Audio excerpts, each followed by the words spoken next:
मेरा नाम आरव है और जो मैं तुम्हें बताने जा रहा हूँ वो कहानी नहीं, मेरी जिंदगी का सबसे भयानक सच है।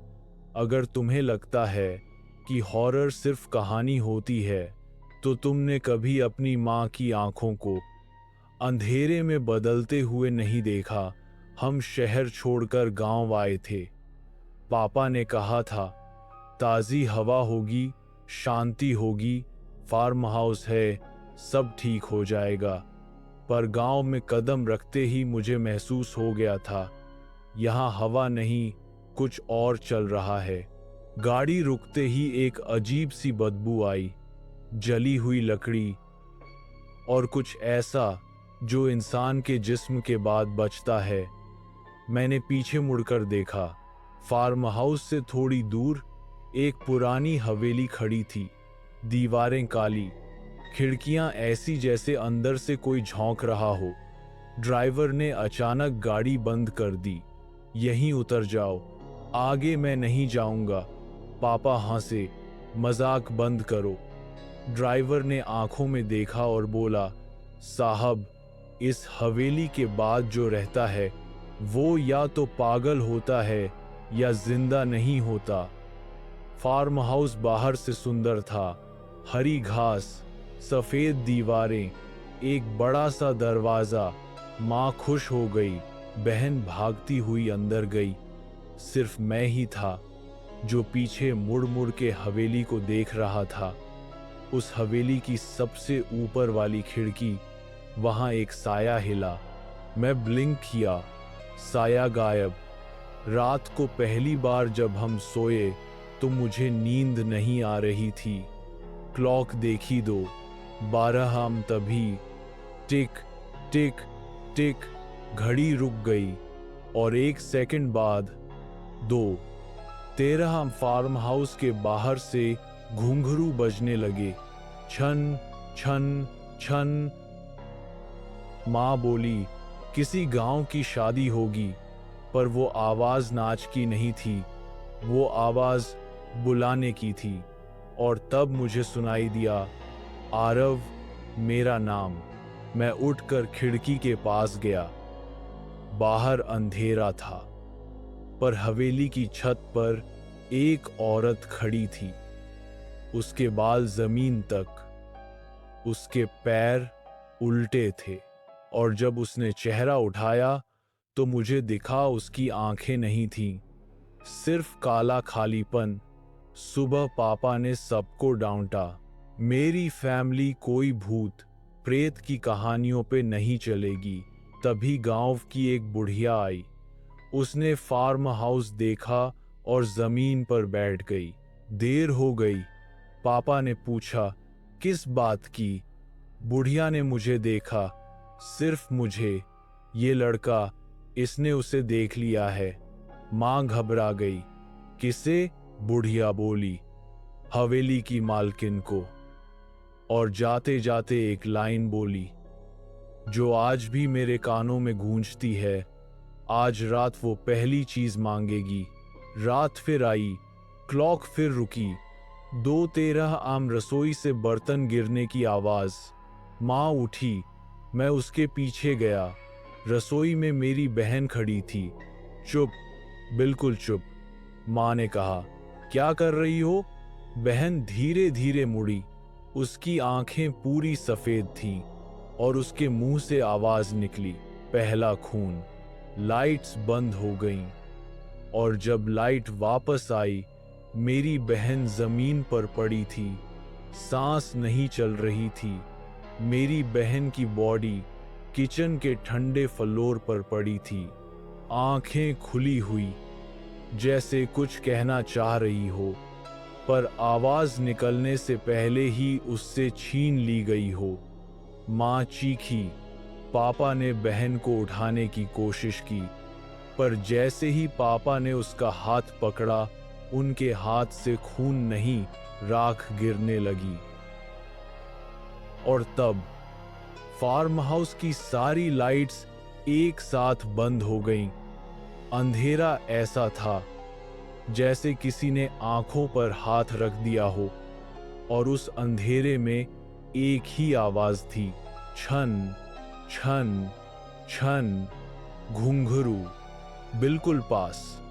इमरजेंसी लाइट जली। उसकी हल्की सी रोशनी में मैंने माँ को देखा। वो मेरी बहन की तरफ देख रही थी, पर उसकी आंखों में आंसू नहीं थे, सिर्फ पहचान थी। जैसे माँ किसी अपने को पहचान रही हो जो बहुत टाइम बाद मिला हो। माँ धीरे से बोली, तुम आ गई हो। माँ तुम्हारा ही इंतजार कर रही थी। पापा चिल्लाए, पागल हो गई हो क्या? ये तुम्हारी बेटी है। माँ ने अपनी गर्दन घुमाई। धीरे, फिर और ज्यादा। हड्डी टूटने की आवाज आई, और माँ के मुंह से जो आवाज निकली वो माँ की नहीं थी। बेटी नहीं, ये मेरी बलि थी। दरवाजा खुद ही खुल गया।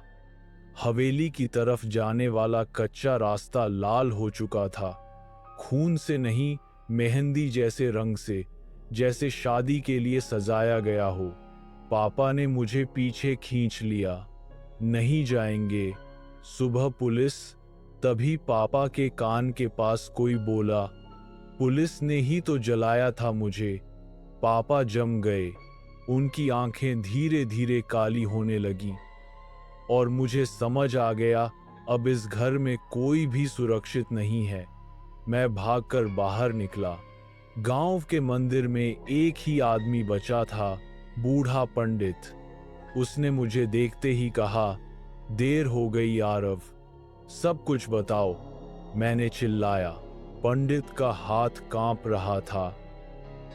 रत्नाबाई, वो सिर्फ चुड़ैल नहीं थी, वो इस गांव की पहली औरत थी जो सच बोलने की हिम्मत करती थी। 100 साल पहले गांव के मर्दों ने जमीन हड़पने के लिए रत्नाबाई पर काला जादू का झूठा इल्जाम लगाया। उसके पति को मार दिया, उसके बच्चे को कुआं में फेंका, और रत्नाबाई को जिंदा जला दिया।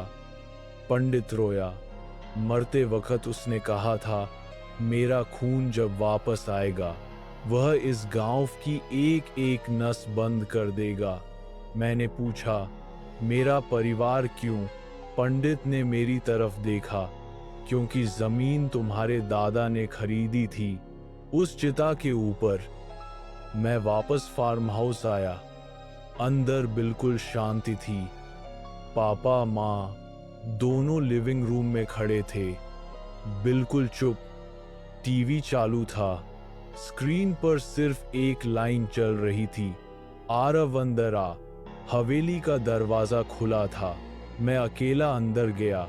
अंदर की हवा गर्म थी, दीवारों पर जले हुए हाथ के निशान, और बीच में रत्नाबाई। उसका जिस्म आधा जला हुआ, आधा बिल्कुल नया, मेरी माँ जैसा चेहरा। उसने मुस्कुराकर कहा, मेरा खून तुम हो।